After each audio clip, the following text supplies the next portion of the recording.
ତ ହରେ କୃଷ୍ଣ ସମସ୍ତେ ଆଜି ହେଉଛି ପଞ୍ଚୁକର ଚତୁର୍ଥ ଦିନ। ଚତୁର୍ଥ ଦିନରେ ଆମେ ସକାଳୁ ସକାଳୁ ଗାଧପାଦ କରିକି ବାହାରି ପଡ଼ିଥିଲୁ ମନ୍ଦିରକୁ।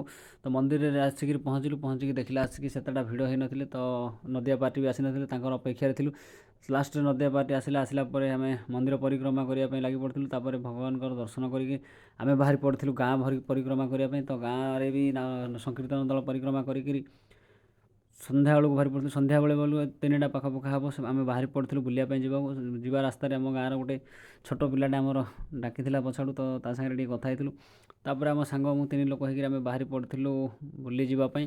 ତ ଫାଇନାଲି ଆମେ ଆସିକିରି ପହଞ୍ଚିଗଲୁ ଡହଘାଇରେ। ଆଉ ଡହଘାଇର ଭିୟୁଟା ଦେଖନ୍ତୁ କେତେ ସୁନ୍ଦର ଦେଖାଯାଉଛି। ତାରି ଭିତରେ ଆମେ ଟିକେ କିଛି ଖାଇବାକୁ ବି ନେଇକି ଆସିଥିଲୁ। ସେଥିପରେ ମୁଁ ମୋତେ ଟିକେ ଗୋଟେ ମାଛ ଦେଖାଗଲା। ତ ମାଛ ଦେଖିବା ପାଇଁ ମୁଁ ଚାଲିଥିଲି ସେଇ ପାଣି ଭିତରକୁ। ତ ଦେଖିଲା ଆସିକି ପାଣିଟା ଏତେ ଲୋଭ ଲାଗୁଥିଲା, ତ ହାତ ଫାତ ଧୋଇ ଦେଇଥିଲି। ତାପରେ ଆସିକିରି ଖିଆପିଆ ଟିକେ କରିଥିଲୁ ସମସ୍ତେ ମିଶିକିରି। ଆଳୁ ଚପ୍ ବରା ସବୁ ଏମିତି ରାନ୍ଧିଥିଲୁ, ତ ଖିଆପିଆ କଲୁ।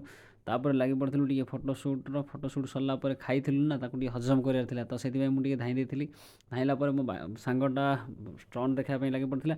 ତାପରେ ସେଇଠି ଗୋଟେ ଛୋଟିଆ ମନ୍ଦିର ଥିଲା ଗୋଟେ ପାହାଡ଼ ଉପରେ। ତ ଆମେ ସମସ୍ତେ ବାହାରି ପଡ଼ିଥିଲୁ ସେଇ ପାହାଡ଼ ଉପରେ ଯାଇକି ଭଗବାନଙ୍କର ଦର୍ଶନ କରିବା ପାଇଁ। ତ କାହିଁକିନା ସେଠି ନାମ ବି ଲାଗିଥିଲା, ଆଉ ଉପରୁ ନଜରାଟା ବହୁତ ସୁନ୍ଦର ବି ଦେଖାଯାଉଥିଲା। ସେଇଥିପାଇଁ ଆମେ ସବୁ ବାହାରି ପଡ଼ିଥିଲୁ।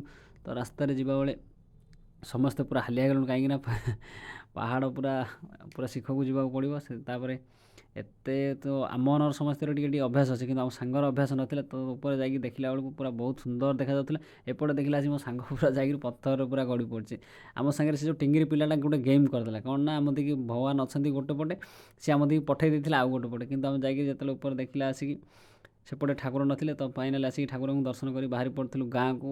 ରାତି ହେଇଯାଇଥିଲା। ହରେ କୃଷ୍ଣ, ରାଧେ ରାଧେ।